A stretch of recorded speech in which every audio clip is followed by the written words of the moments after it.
Hello everyone and welcome to today's WorkSafe Tasmania Month webinar. I'm Stephanie from WorkSafe Tasmania. Before we start, please take a moment to read the following slide about information received today.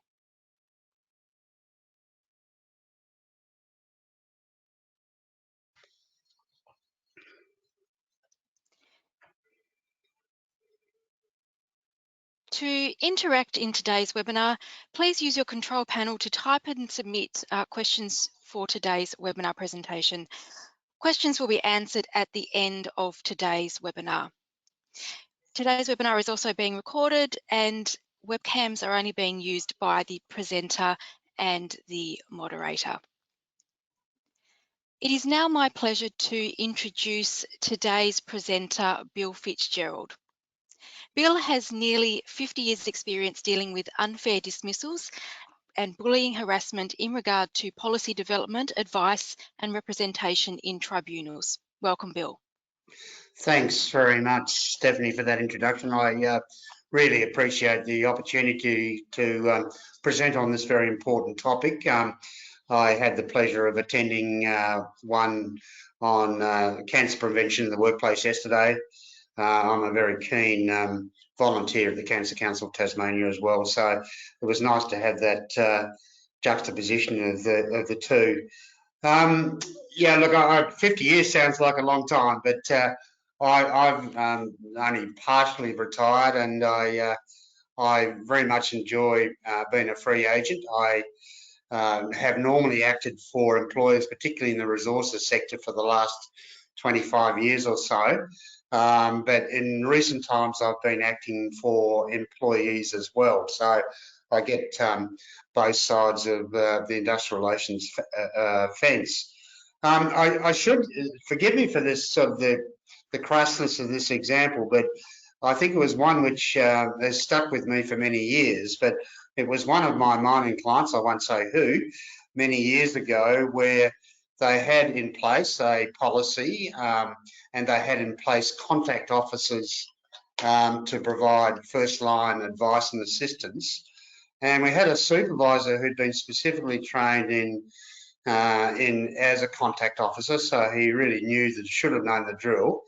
And there was a young, I think he's from Sri Lanka, engineer who he used to describe as a ball bag, which is quite staggering.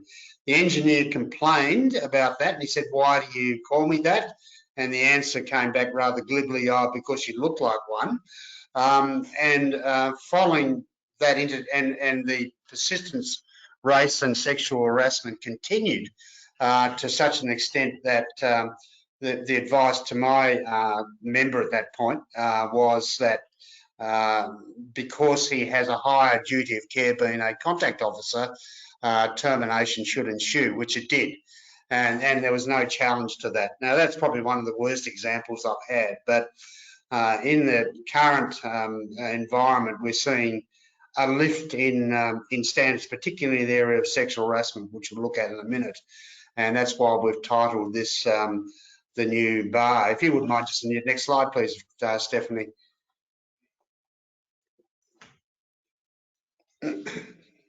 Thank you. It's in a bit of context here. It's become, I suppose sexual harassment is very much a multifaceted issue because it's become a high profile safety issue. We've seen in recent days in the Tasmanian Parliament the motion for respect about alleged breaches in that environment. There are new laws coming on, and I'll talk about the new bill, which has only just been put on the table, but there are new laws and new community expectations about a standard of behaviour in the workplace, and that includes not only sexual harassment, but areas of bullying, harassment and discrimination. And what I say in respect to this, particularly acting for employers, is despite the need to actually have to comply with the laws, the real reason why there should be compliance is that it's essentially good for business.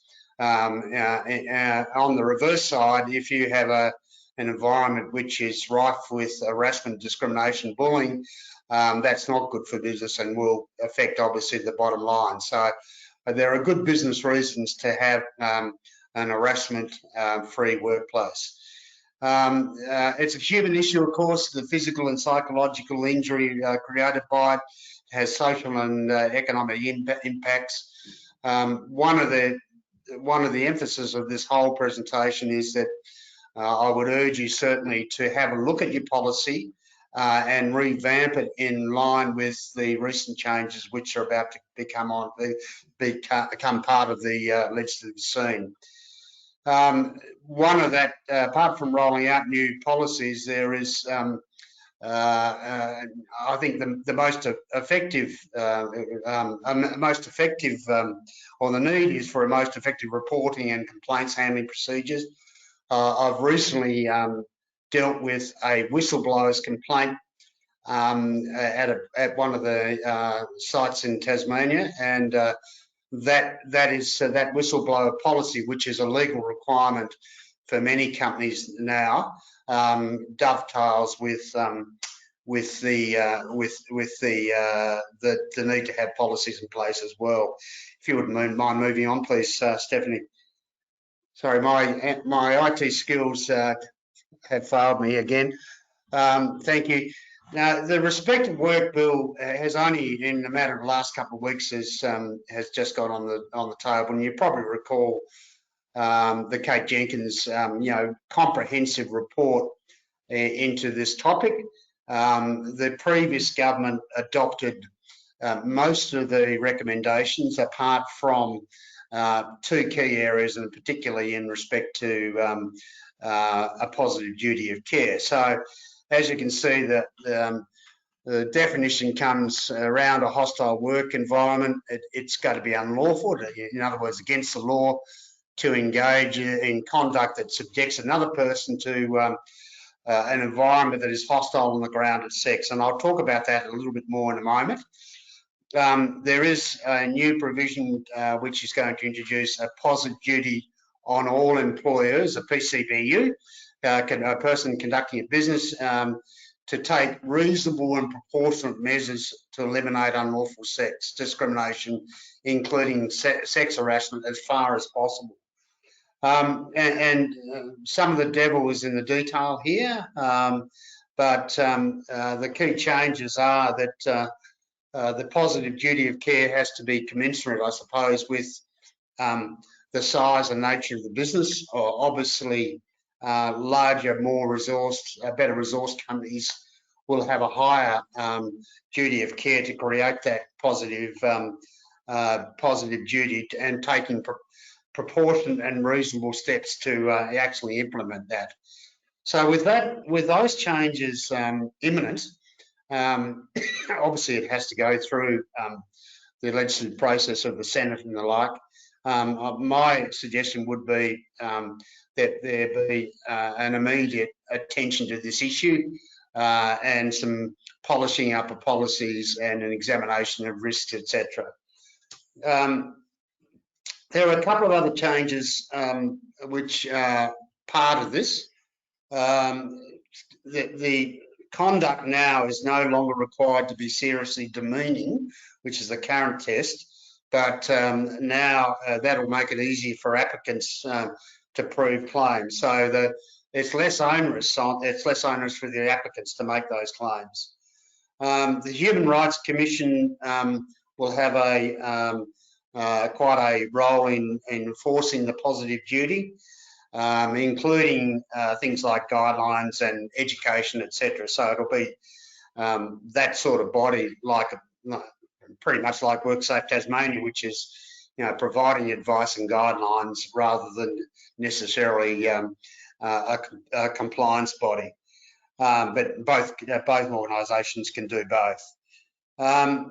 The Human Rights Commission will be able to make inquiries into systematic unlawful discrimination and harassment.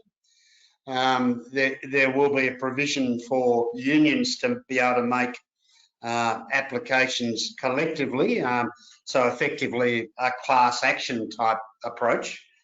And the other point is that there'll be a neutral cost approach. So a bit like the Fair Work Commission, where there are some exceptions to gaining costs, but irrespective of the arguments, each party who is going to be respondent to these proceedings will bear their own costs. The sex or related characteristics may not be the only reason, but it has to be the real reason, and there may be other reasons such as age or race that do not prevent the contact being unlawful. Having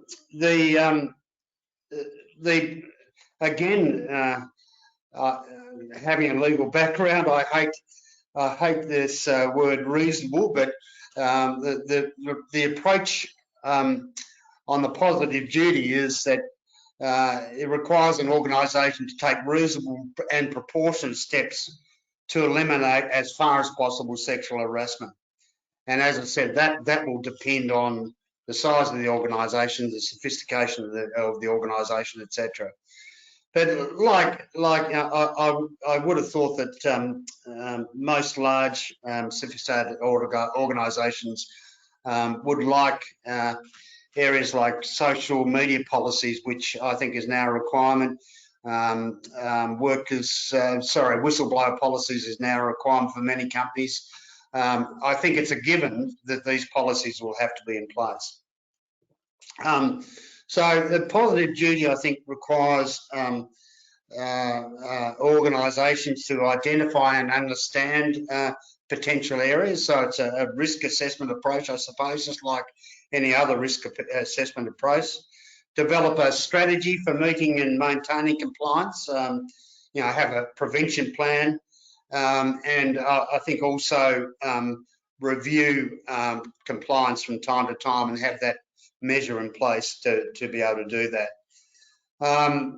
The other points which I think are timely as part of it is that there will be a need for communication and consultation with the workforce, a need for senior management buy-in, and a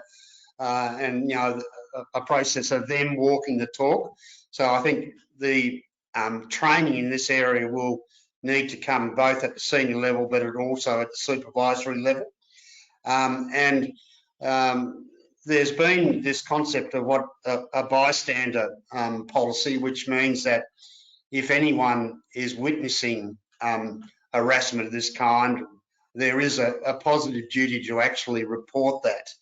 And that's consistent with the legal duty on employees to always act in the best interest. So if something is happening at the workplace where someone's been sexually harassed or bullied, there is that obligation, and that can be created by quite a tight bystander policy to cover that off. I think also a fair, timely and effective internal complaints transparent process as well there. And the other area which I think is just going to be required is some training. I don't think it's going to be open for employees just to sit on their hands.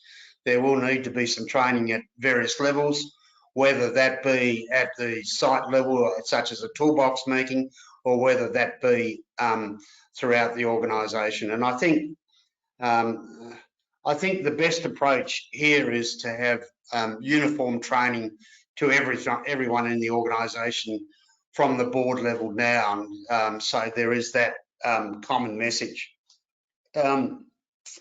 So if I could have the next slide, please, Stephanie.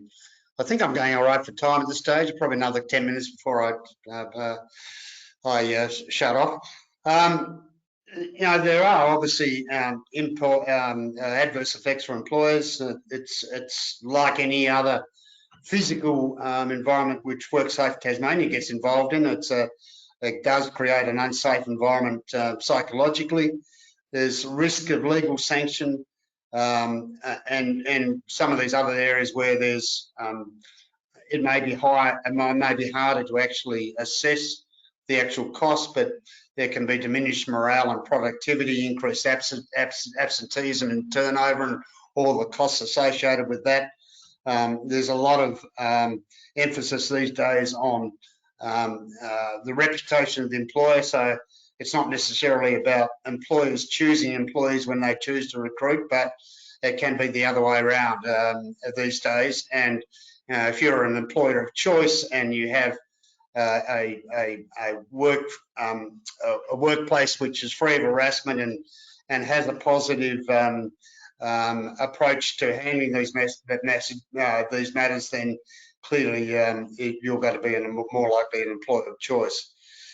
Look, we've covered that, so if we could just move to the next slide, please, Stephanie. It's very much a safety issue, hence it being included in WorkSafe Month for October. And I think it needs to be articulated amongst the leadership group and aligned to corporate objectives as a work health and safety issue. We talked about undertaking a risk assessment and the need for policies with and what the consequences are, and that there is a commitment that if a complaint is made, that they will be followed through. There needs to be some sort of reporting mechanisms, and my view is I think this is all strengthened by having a reporting mechanism through board reports, so they at their level can exercise due diligence as directors.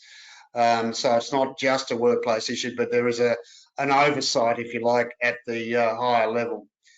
And I think it's always important to make these as real as possible, make the consequences visible by sharing leadership case studies, and have it as a topic of conversation within the workforce, just like many of the other safety issues within the workforce, mainly the physical ones.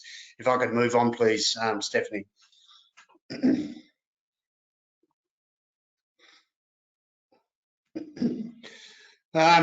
Look, I've probably covered a fair bit of this already. We've had regulations commence in July already. There's the Respect at Work program is already adopted. Within the Fair Work Commission jurisdiction, which I spend a lot of time in, I must admit I haven't done too many stop bullying orders, but I've done a few. And it's a bit of an interesting jurisdiction, but there's about to have a stop sexual harassment orders from the 11th, already in place, sorry, from the 11th of November as well. And it's now included as a specific act of serious misconduct and can be held to be a valid reason for termination. So within the Fair Work Commission jurisdiction, there's a strengthening of this, and there's, I suppose, almost an automatic assumption that it is serious misconduct and you can be dismissed for it. Just like the example I gave at the very start of this webinar. As I said, there is now a express prohibition on sex-based harassment. The other area which is so important in any of these policies is the victimisation conduct, which can be lead to action against the complainant. That is an area which needs to be solidly put in place and protections put in place. The whistleblower policy, the whistleblower requirement effectively gives that statutory protection, but it's better to have a policy in place which clearly prevents victimisation.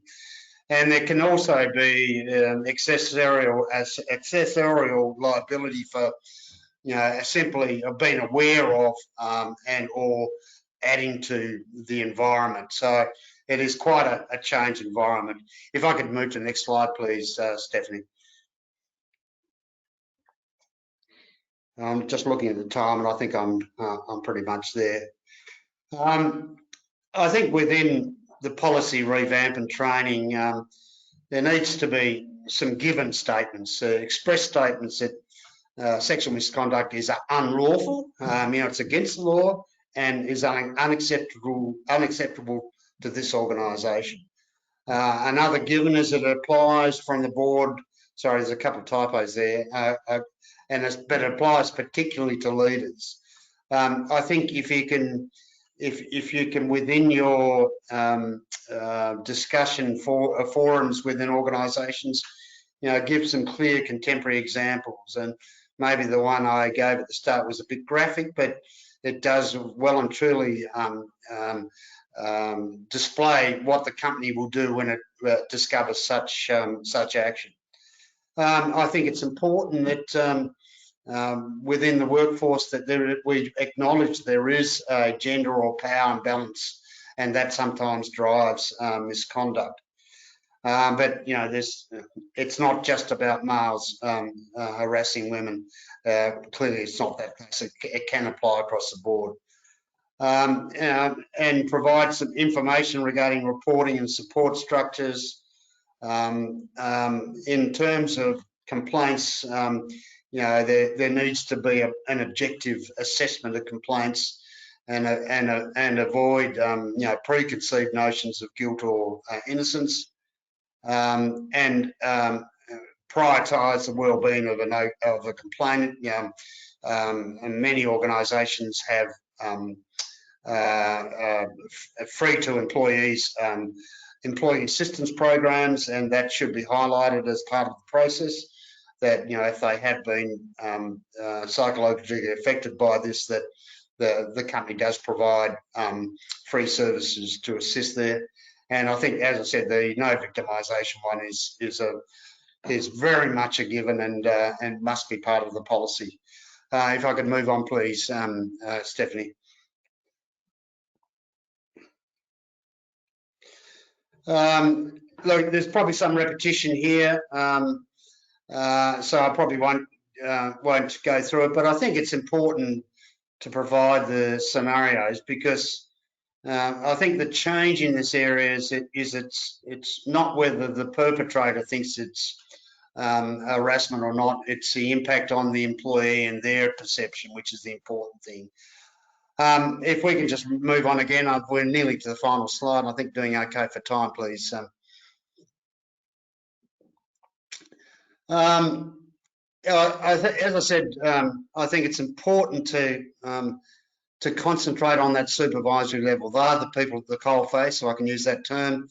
And I think HR are not the ones who should be dealing with these. They can provide support and advice in terms of the policy and guidance, but the overall management of the workforce is at the operational level, in my view, and should deal with issues such as this. So it's another, I suppose, responsibility which is foisted on supervisors, but it's an essential part of their job. I think the board reporting is a very good way of displaying the company's commitment to this process, and they can note reports and be aware of it. And in terms of directors' responsibilities, they should have some sort of oversight of the process. I think it's important to, if you like, map the risk, particularly in areas where there's a lack of gender diversity, and see where you think it's more likely to occur and concentrate and focus your resources on that. It may be, and a lot of companies are doing it now, is an anonymous employee wellbeing audit, which alludes to these issues and assesses the well-being and whether there is a workplace free of harassment, etc. The other one, which I think is a really good one to look at, and it's only gaining some recent traction, and that's the bystander policy. That that there is an obligation on everyone if they are aware of it happening, to raise it with the company, so that can be stamped out. And the other area which you may want to look at is contact officers who are the first line appointed employees can be appointed, or they can include this aspect into their responsibilities as well. And just to mention the employee assistance program. And I think there's one final slide, Stephanie. Well, that's it. I think, you know, you really need to build the sexual harassment into safety and training plan. It's another aspect of it. I think in any of these issues where it does occur, you should seek advice from whoever you seek it from. I always say with these sorts of things that it's cheap insurance. You know, if you're a member of an employer group, or if you have a lawyer or a union official who assists, you know, I think it's wise to, before you start to act, to get some advice and guidance, and that may avoid a convoluted and costly process down the way. Now, that's about it. So I'm just within time, but I'm happy to take questions, Stephanie, as well. Yes, no, thank you very much, Bill, for your presentation today. So as Bill said, we still do have some time for you to send through your questions. Please type them into the questions window on your control panel. So to start, Bill, is there a definition between bullying and actual sexual harassment? From my understanding, when it is male on male, it gets defined as bullying, and when it is male on female, it then becomes sexual harassment. No, I don't think that's a distinction at all, Stephanie. No, bullying within, and that's now within the Fair Work Commission, is ongoing, repeated, of a whole range of different areas. It could be you know, demeaning of a person, and non-sexual in any in that way. But no, I don't think the distinction is male on male or female on female. As I indicated, sexual harassment can be across the board. It can be male on male, or it can be female on male. But no, that wouldn't distinguish it in my view. All right, thanks. Are there any example policies that you could point the audience to? I'd have to be. I've had a quick look recent times, but I'm pretty certain the Safe Work Australia site has. I know they have bullying policies in place. So rather than having to create it from scratch, there'll be some templates there. I'm not even sure about WorkSafe Tasmania, Stephanie. They may have the same. I'm not sure if you're aware or not. Yes. But I know there's been some articles. I think the most recent publication from WorkSafe had an article on bullying, which is good, and you'll be able to find that sort of thing. But I think the Safe Work Australia website is a sort of catch-all, and that was probably the best way to go. But there's a number of other interstate organisations like Business Queensland, which I use quite regularly. So, you know, having a look at other states and what they do would be helpful as well.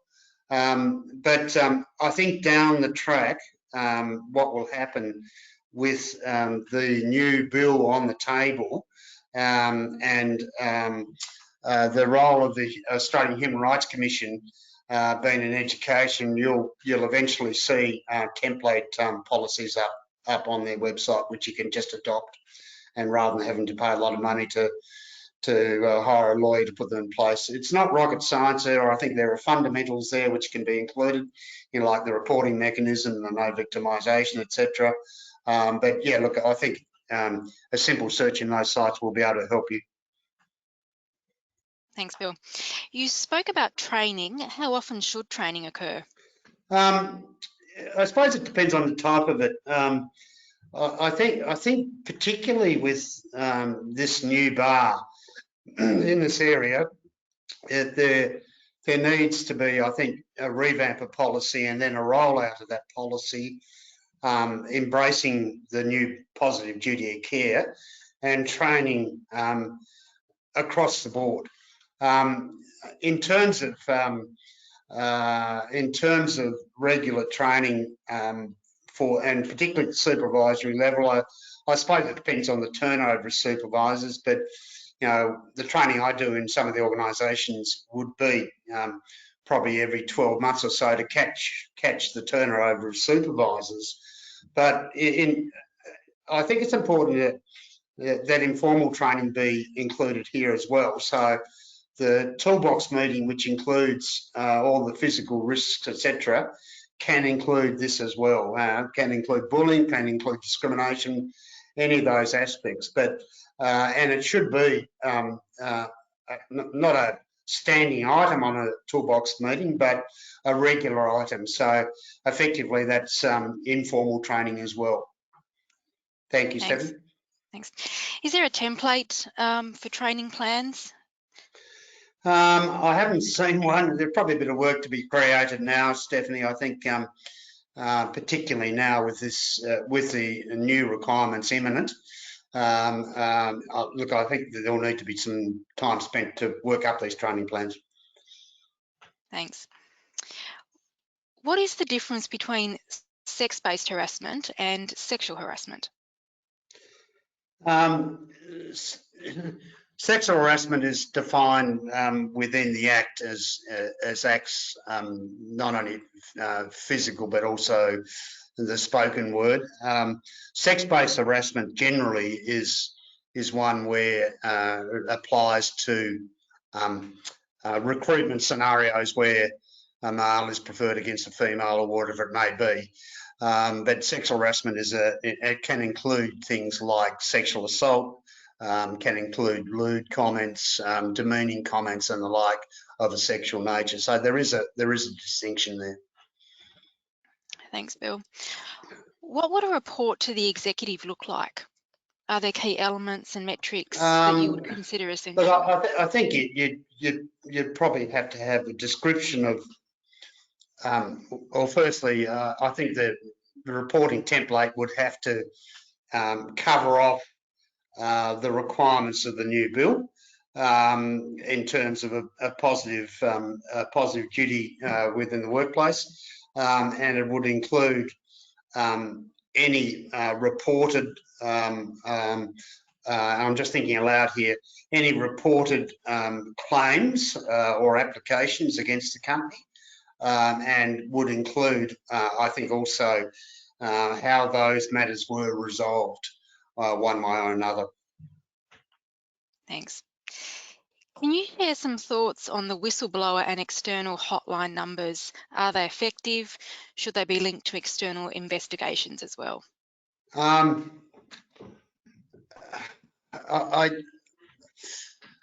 think the two should be interlinked, certainly. You know, the point of the whistleblower policy, which is a requirement for some companies, larger companies, is that, and I think the term used is a notifier, not a complainant. A notifier can make a complaint and has a statutory protection of not being victimised for making that complaint. Yeah, the two are interrelated, and certainly I think it's important to interrelate. Effectively, the whistleblower's policy is the end result of someone noticing a situation which can be attributed to this area, and therefore there is a connection between the policies. So I think there needs to be a cross-referencing between the policies there. Thanks. And just to conclude, a comment or a statement that's come in, Bill, that you may want to comment on. To make a note that in Tasmania, people can make complaints of sexual harassment and or gender discrimination, offensive conduct, etc., on the basis of gender to Equal Opportunity Tasmania. It is the external body that deals with complaints about sexual harassment. Employers also have responsibilities under this Act to take steps to address and prevent sexual harassment and can be liable for any breaches committed by staff if they have not taken such reasonable steps. I think, yeah, that's this. I hate to use this word, but that's the sort of notion of vicarious liability, where it's the employer is responsible for the actions of their employees. Yeah, your point there is well made, Stephanie, and the company's got to take reasonable steps. All reasonable steps is the new definition, by the way. That'll come down to a matter of interpretation. And if you've had an ongoing training program and rolled out and amended policies, that would be a defence to a company being held to be vicariously liable for the actions of employees. But yes, look, I think you're right. There has been that facility to be able to bring it to Equal Opportunity Tasmania, but now, and there is a crossover in jurisdictions in a whole range of areas, including the Fair Work jurisdiction, and now the Australian Human Rights Commission. So there's going to be a bit of sorting out and jurisdictional challenges, I suppose, to some extent, but irrespective of those, I think the important thing is that there is a new requirement just about to be upon us. Irrespective of that as well, I think, just to end on this note, is that if you want to be a decent employer and attract decent employees, you create an environment which is decent for them. And that's having a policy in place which will prevent these sorts of things, which will obviously impact adversely on morale and productivity. Thank you very much, Bill. So thank you to Bill Fitzgerald, our presenter today for WorkSafe Tasmania Month. To find out more about what other events and activities we do have running during WorkSafe Tasmania Month, please head to worksafe.tas.gov.au. Today's webinar has also been recorded and will be made available shortly on WorkSafe Tasmania's YouTube channel. So thank you, Bill, for joining us, and thank you everyone as well. Thank you very much, Stephanie, for your help.